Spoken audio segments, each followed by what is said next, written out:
वहीं राज्य का भी हम नाम ले सकते हैं कि अगर गृह मंत्री की पोस्ट जो है केंद्र में खाली होती है तो क्या वो राज्य के हक में जाएगी। तो कई सारे गुणा गणित हैं अभी इसके, क्योंकि आने वाले दिनों में बहुत ज़्यादा जो कह सकते हैं राजनीति करवट लेगी।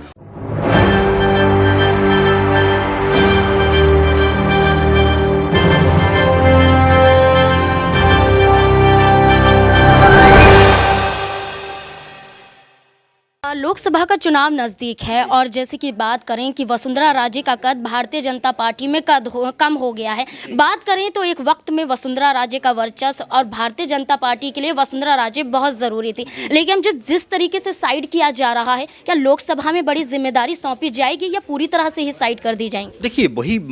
समझ में नहीं आ रहा है कि क्या वाकई उनको लोकसभा के लिए रोका गया है, क्या वाकई लोकसभा में कोई बीजेपी उनसे बड़ा काम करवाएगी या वो करती हुई नजर आएंगी, या फिर उनको पूरी तरह से यहाँ से दरकिनार कर दिया गया है। क्योंकि आपने देखा भी होगा कि उनके बेटे के ऊपर लगातार ये बात कही जाती रही कि भाई उन्होंने तमाम सारे विधायकों को एक होटल में बंद कर दिया है, और यहाँ से जो जेपी नड्डा है अध्यक्ष बीजेपी के, उनका भी फ़ोन जाता है और कहते हैं कि भाई ये जो आप काम कर रही हो ये कहीं ना कहीं पार्टी की जो लाइन है उससे अलग हट के काम करती हो, आप नज़र आ रही हो, आप ये दिखाना चाहती हो कि मेरा जो है बीजेपी के अंदर इतनी ताकत है, अगर मैं चाहूँ तो सरकार यहाँ पे नहीं बनने दो। इस तरह की तमाम सारी बातें होती हुई राजनाथ सिंह वहाँ पर जाते हैं, बातचीत करते हैं, और आखिरकार जो लगातार कह सकते हैं राजे जो इस पूरे के पूरे मामले पर बैठी हुई थी जिद करके कि मुझे जो है मुख्यमंत्री बनना है, उसमें एक तरीके से वो अपनी बात से पीछे हट जाती है। लेकिन जब आपने देखा होगा कि जब पर्ची में उनको नाम लिख के दिया गया, भले ही ये माना जा रहा था मुख्यमंत्री नहीं बनेंगे, लेकिन क्या भजन लाल शर्मा मुख्यमंत्री बनेंगे इसका शायद उनको भी अंदाज़ा नहीं होगा। जब पर्ची वो खोलती हैं, आपने उनको जो एक्सप्रेशन देखे होंगे, वो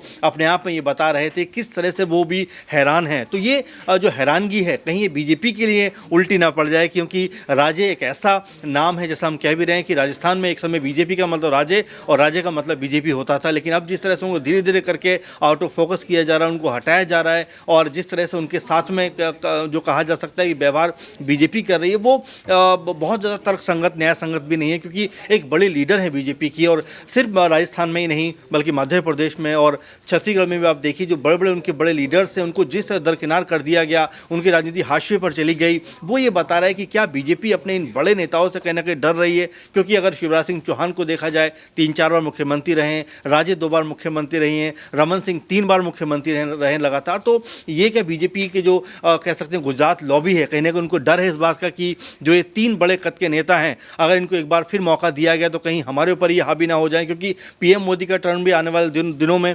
जाहिर सी बात है कि समाप्ति की ओर होगा। तो ऐसे में मुख्य जो पीएम जो चेहरा है वो कौन बनेगा, क्या वो शिवराज सिंह होंगे या वो अमित शाह होंगे, हो सकता है इसकी लड़ाई भी हो। इसीलिए बहुत सारी चीज़ों को उन्होंने बैकफुट पे ले लिया है। वहीं राज्य का भी हम नाम ले सकते हैं कि अगर गृह मंत्री की पोस्ट जो है केंद्र में खाली होती है तो क्या वो राज्य के हक में जाएगी। तो कई सारे गुणा गणित हैं अभी इसके, क्योंकि आने वाले दिनों में बहुत ज़्यादा जो कह सकते हैं राजनीति करवट लेगी, और ऐसे में राज्य का स्थान कहाँ होगा ये नाज़मीन देखने की बात होगी।